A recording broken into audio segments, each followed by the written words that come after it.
Bien sûr, il y a le commerce. Le commerce ici à Bergerac, c'est 2000 emplois. À travers ce que je vous indiquais à l'instant, concernant la revitalisation de ce centre-ville, à travers la rénovation urbaine, l'embellissement des rues, les ex-nouvelles galeries qui peuvent être, bien évidemment, et qui doivent être une locomotive, bien, le commerce ici de ce centre-ville doit bien sûr en bénéficier de ces travaux, de ces aménagements. Autre point qui me semble important et qui relève de la communauté d'agglomération, puisque l'économie est, je dirais, le cœur de métier de notre communauté d'agglomération, eh bien, c'est l'aménagement de nos différentes zones. Vous avez pu le constater, l'aménagement de la zone qui est en face de la poudrerie aujourd'hui est en phase de réalisation, donc va permettre à un certain nombre d'entreprises, et déjà des entreprises nous ont sollicité pour pouvoir s'installer sur ce lieu-là. Donc à vocation industrielle. Donc, aménagement du foncier, règlement d'intervention économique que nous avons voté et qui permet à des entreprises de pouvoir s'installer, de pouvoir se développer et de pouvoir bénéficier d'aides concernant la création d'emplois. Je rappelle quand même que nous sommes une des rares communautés d'agglomération à avoir un tel règlement d'intervention économique au niveau national. Donc nous entendons bien sûr insuffler cette dynamique à partir du règlement d'intervention économique. Ensuite, vous avez bien l'attractivité de ce territoire. Ce territoire est particulièrement attractif avec son vignoble, son patrimoine, ville d'art et d'histoire.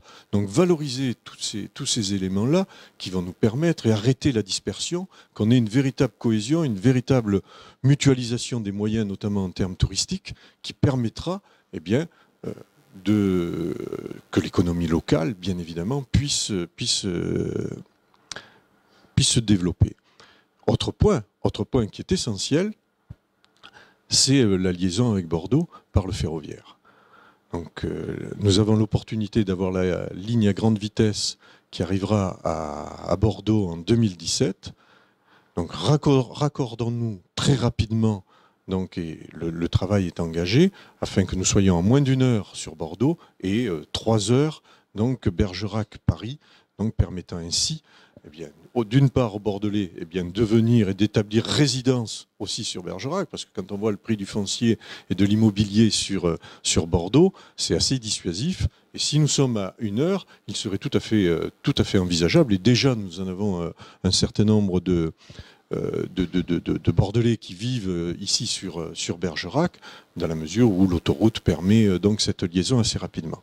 Donc une liaison voie ferrée rapide avec un cadencement qui permette bien sûr aux habitants eh bien, de pouvoir aller très rapidement à Paris dans la journée, aller-retour, et ceux qui travaillent à Bordeaux aussi de pouvoir rentrer rapidement sur la ville.